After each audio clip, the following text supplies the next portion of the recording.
All right, Unnecessary Nonsense podcast covering AEW Dynamite for October 12th, 2022 in Toronto, Ontario, Canada at Coca Cola Coliseum. And I was there.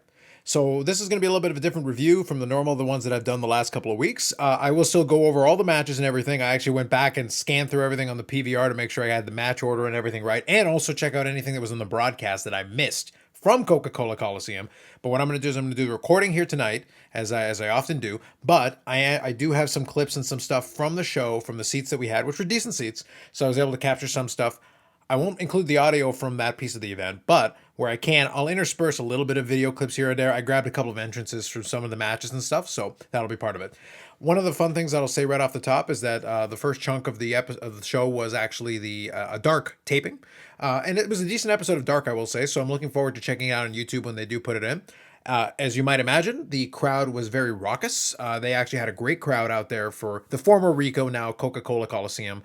Great crowd, very strong reactions to a lot of different things. I'll note a couple here and there throughout the review, but just know that the crowd was very strong for basically the whole show. And because they are doing the Rampage tomorrow, which I'll also be at, they actually were able to kind of spare us. So after the show went off the air, there was a couple of things, and then immediately the show ended, and the post show was really brief, and then we were all back, kind of headed back our way. And I was able to get back actually pretty decent time in order to be able to quickly run through everything by the PVR.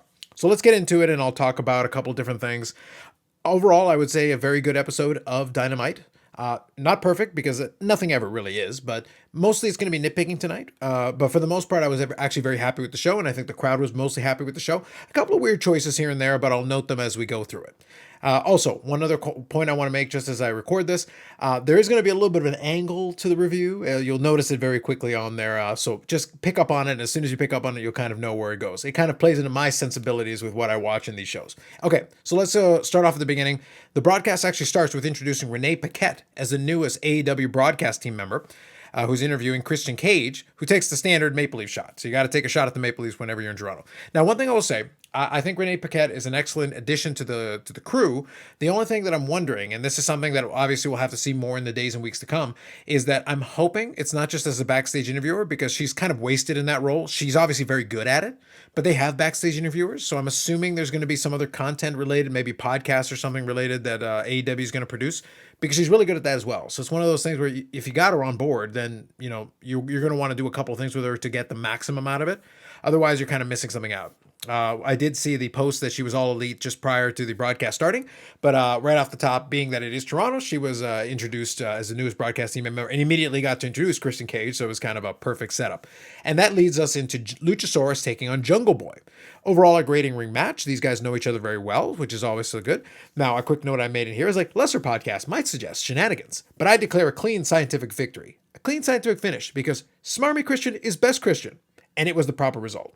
So Luchasaurus ended up winning, defeated Jungle Boy, and the crowd was very much in favor of Jungle Boy, and they were really into the entrance. Again, the crowd was excellent for a lot of the stuff throughout the night. And overall, I enjoyed it because, like I said, my sensibilities are that Smarmy Christian is best Christian, and I like that this kind of continues it going forward. Eventually, Jungle Boy and Christian will face off in the ring, but it's fine for what it was, and I enjoyed it for what it was. And it was a good, solid match to start off the show. And again, this crowd was all over it. Next up was a backstage interview with Ethan Page, who I was hoping would be on the show in some capacity, and Stokely Hathaway kind of talking against Matt Hardy in Private Party. It was all to set up a match on Rampage where Isaiah was going to take on Ethan Page, and if Ethan loses, Private Party is free of their contract, which Stokely Hathaway had taken, or if Ethan wins, then the firm has the contract of Matt Hardy as well. So those are the stakes leading into Rampage that are to set it up.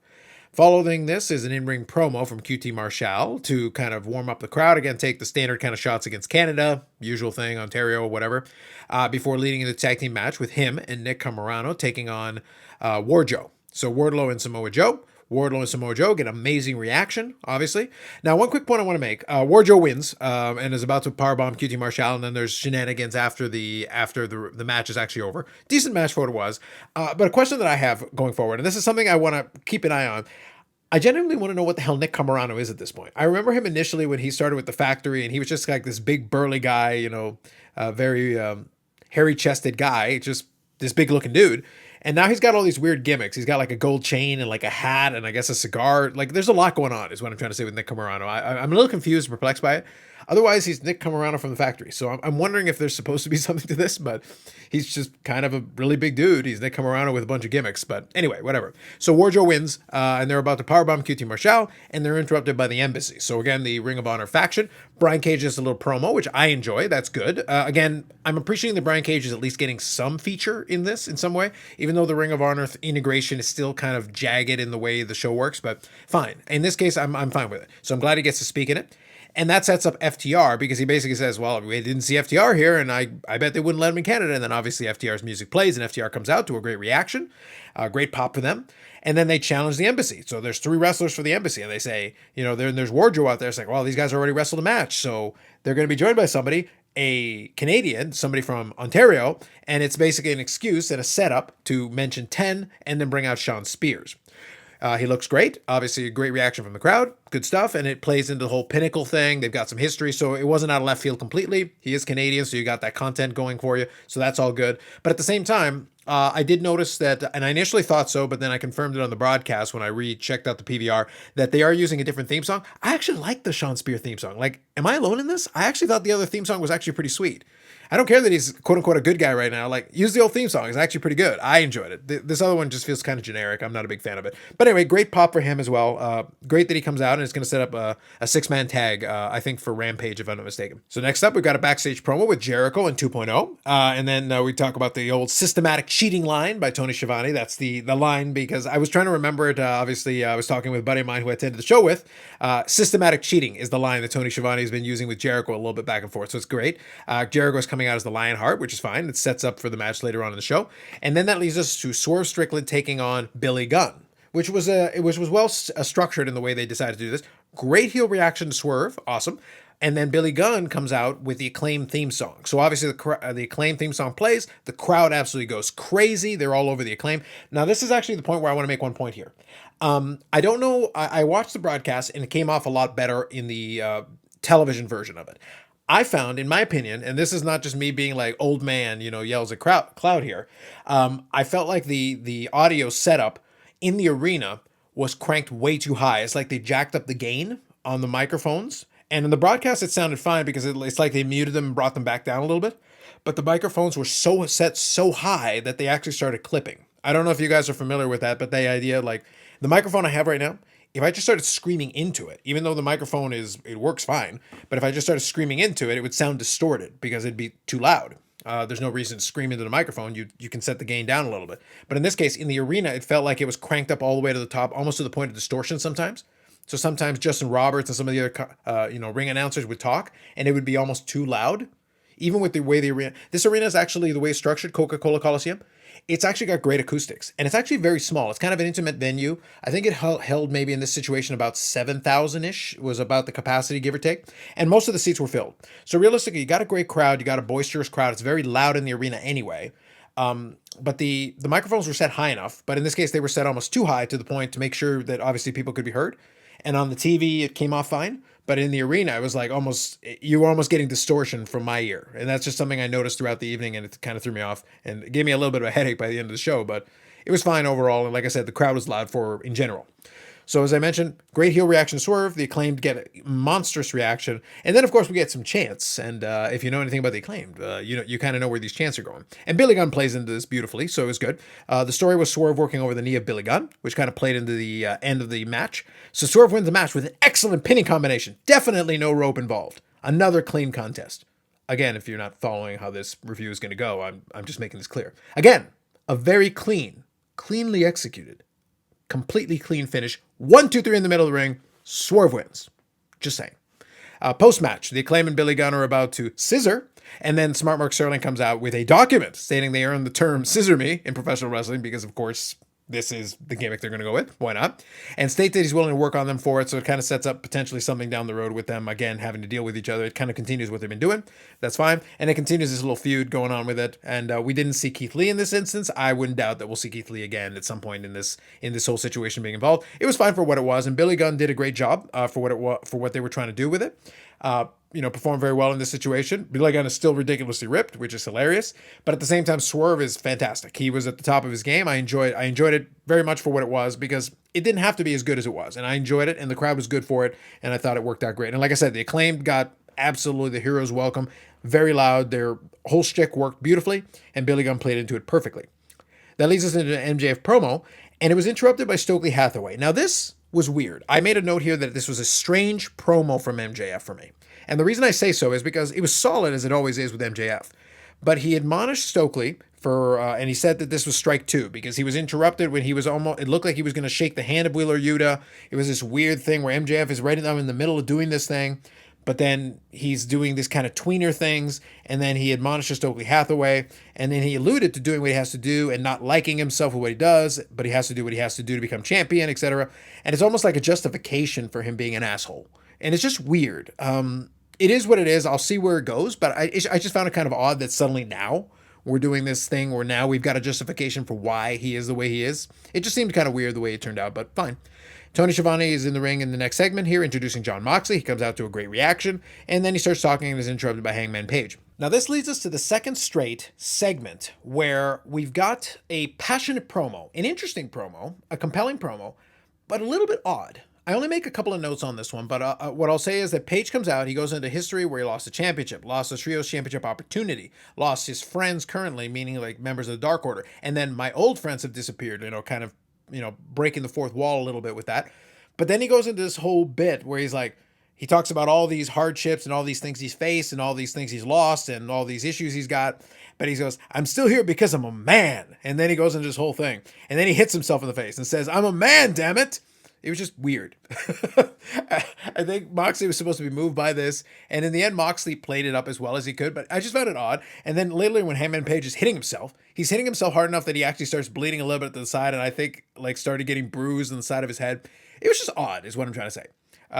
My buddy and I made the joke that it was like, if he was 40, it would have been funnier because he's like, he could do the I'm a man, I'm 40 kind of line. But it was just weird. So for anybody who needs to know, Hangman Page is 31 years old. He's got a kid, he's a father and a husband, and he's a man. So, in case you were curious, he is a man. And this promo will prove it. And it was very fiery. It was very passionate, I will say. Like, the passion was there. It worked. It worked to a certain degree because, again, this crowd was excellent for this. But at the same time, I just found myself perplexed. I found myself perplexed in the arena, and then I found myself perplexed watching it again on the PVR when I got back. I just didn't understand where we were going with it and what the hell this has to do with anything. But anyway, they've got a title match coming up, so he's a man. Moving on. All right, then we go to the Bryan Danielson versus Chris Jericho for the Ring of Honor Championship. So it starts off with the Judas theme and then switches to the Lionheart theme. So I did enjoy that kind of little twist on it, kind of messing with the audience a little bit there. He gets a great reaction. It's Jericho in Canada, no doubt. Eventually, so the match goes back and forth between Danielson and Jericho. It's a great match. Both guys are solid. They know what they're doing. And Jericho isn't quite at the peak of his physical powers anymore, but he can still perform in the ring and he can still do, and he knows how to play to the crowd. And Danielson is obviously right now at the top of his game, no doubt. So both guys are certainly able to put together a great solid match. But you do reach the point eventually where you get the ref bump. So the ref bump happens, and then it looks like Jericho's about to hit Danielson with their ROH title, but then Daniel Garcia comes in, the big telegraph move. He comes in, he hesitates, and then he hits Danielson to rejoin the Jericho Appreciation Society after Danielson hit the Psycho-Knee in Jericho, and it looks like Jericho was dead to rights.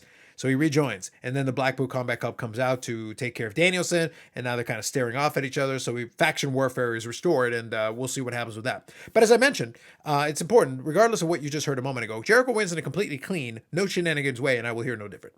So like I said, Chris Jericho, clean win, Swerve Strickland, clean win, great night of great wrestling with clean wins is what I'm trying to say. Just understand that, and respect the Ocho. Moving on. Last one here. This one was one that I didn't see in the arena, and maybe I missed it, but I didn't quite catch it. Apparently, there was a backstage interview with Nyla Rose, who was wearing the TBS Championship, so thank goodness for continuity, because Nyla Rose had stolen the TBS Championship. She stole, and she was with Vicky Guerrero and Marina Shafir. I don't recall seeing it on the show, but I actually really enjoyed this backstage promo. It actually made me kind of laugh the way they played it off in the whole thing, and Nyla Rose was literally wearing the championship. Now, I do have an issue with this that I'll get to in just about a second, but I did find it very funny. I actually was very entertained by this, and I kind of wish I had seen it the first time. But anyway, Anna Jay shows up. She walks over and challenges Nyla Rose for the TBS Championship. Now, she makes clear that Nyla Rose isn't the champion.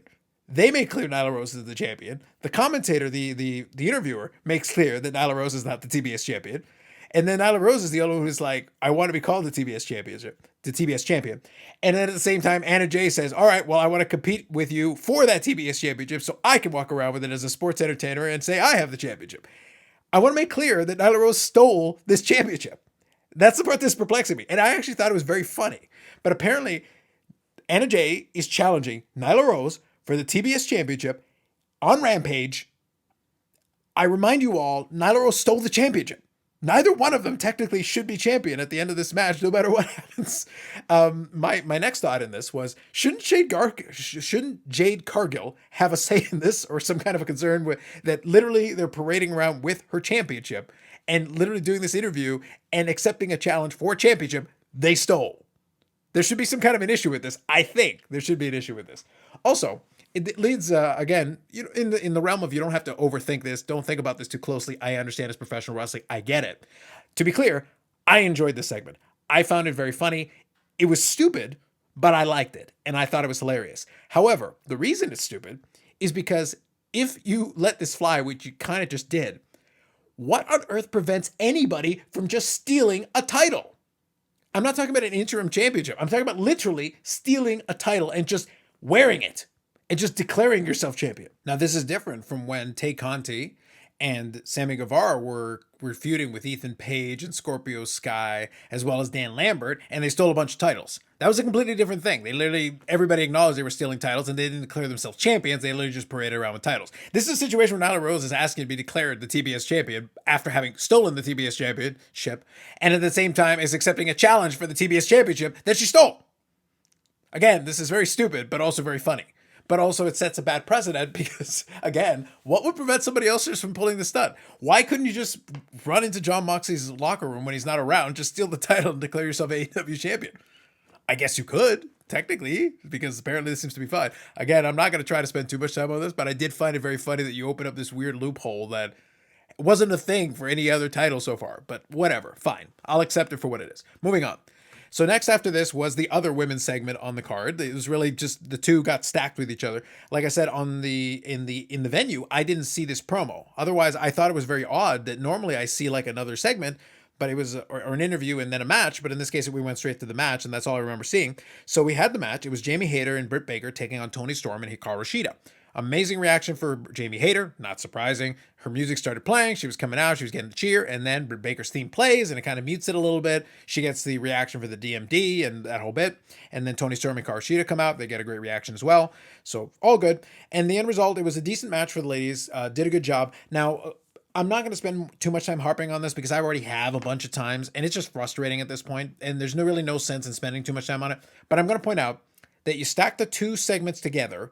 I actually thought in the back of my mind, I'm like, so are you going to get Saraya to come out at some point for this? Because you've been playing that whole bit, but that didn't happen in this case. But at the same time, also, you stack these two things together and you shoved it straight into the second hour. And you put it between two championships. You stuck this match between the ROH Championship and the main event, which is going to be for the All-Atlantic Championship, which is normally kind of a dead zone. Fortunately, this crowd was strong enough that like they stayed strong in this and still gave a good reaction to everybody. But normally this is a dead spot. And I think this is Tony Khan again. This is bad programming for the show. You could have put this in the first hour somewhere, and there were a couple of different good spots that I thought would have worked out great. And then done the promo aside from it. Again, the Nyla Rose promo, I actually got a kick out of it for the silliness that it was. But you didn't have to stack them together, again, as seems to be the case with Dynamite. But then at the same time, you also stuck it well into the second hour. That's kind of normally a dead spot. With a different crowd, this wouldn't have worked nearly as well. But in this case, they got away with it. So I can't give it too hard a time, but they kind of got away with one.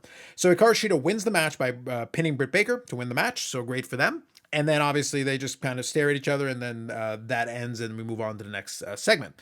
So next was a promo for Jon Moxley and Claudio taking on the Butcher and the Blade. Now, I didn't see this. I saw the promo, but I wasn't completely clear who they were challenging. But my note here is, wait, what? Do they not know that Butcher, Blade, and Bunny will get cheered in Canada? And I know this, not just because I saw Dark, but because I saw Dark. They will get cheered. So it's just kind of an odd decision. Good for them for getting on the show, though. Good for them for getting on the show, and presumably that's going to be on Rampage. So I'm glad for them because they're getting a feature match. That's awesome. But they got a very strong reaction on that dark taping in Canada for them, because Laura Dennis, aka the Bunny, is Canadian, and the other ones are basically based out of Buffalo right now, which is basically annexed Canada. So they basically got the hometown cheering happening as part of that. So they were good to go. So it's gonna be kind of interesting, the dynamic with Jon Moxley being as popular as he is, Claudio being as popular as he is, taking on what are effectively the hometown wrestlers. So it's going to be kind of interesting how that dynamic plays out. But again, good for them for getting a feature match. Now, the main event of the evening is Pac taking on Orange Cassidy for the All-Atlantic Championship. No surprises, guys. You got two top-tier wrestlers, two people that can go. They had a great match.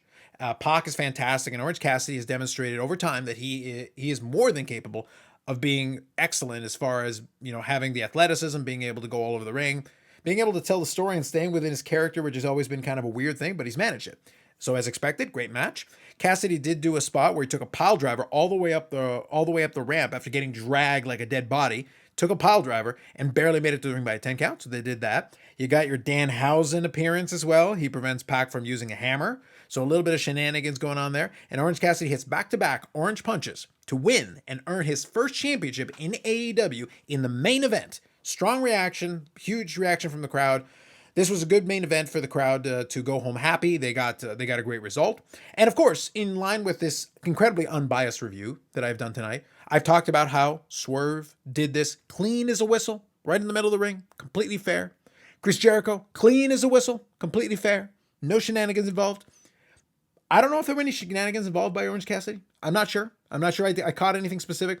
But all I got to say is, after Orange Cassidy wins, the celebration included orange confetti. Tony Khan? Was the fix in? Did you know what was going to happen? I have concerns. I'm very concerned about AEW right now. I feel like there might have been a little bit of match fixing there in the main event. I got questions. They had orange confetti ready to go, guys. Orange confetti.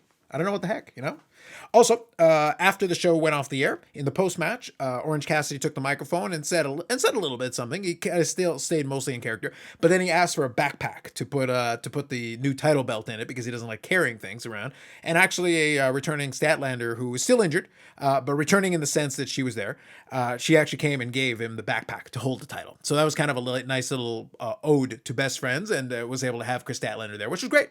And the crowd appreciated that Chris Statlander was there to hand Orange Cassidy the backpack so he could put his newly found title. Also, congratulations to Orange Cassidy on his first AEW championship for the very first time in the time that he's been at the company, which is not something you would have been able to predict years ago when that whole gimmick started. That the gimmick would still be going on, that it would still be getting a strong reaction from the audience, and that he would actually be an AEW champion of any kind for any of the titles. So very surprising in that sense. You would have thought maybe a trios or maybe the tag team championship, if at all.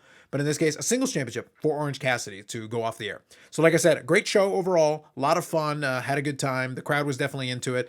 We're going to see what happens with Rampage, because from everything I've seen, the ticket sales are a little bit light on Rampage, especially compared to this strong show, where if it wasn't a sellout, it was very close to a sellout. We'll have to see what that happens, but I'll be at that show, and it should be a lot of fun for me as well. And then I'll try to report back based on what happens, because it looks like they're at least putting a decent amount of stuff on the card. We'll see how much makes air. As far as that's concerned. But anyway, so that's it for now. I want to say, like I said, it was a great show overall. I did enjoy it. I had a couple of nitpicking things. I still would love to see a little bit more thought put into where you put certain matches on the card, like I mentioned already earlier tonight.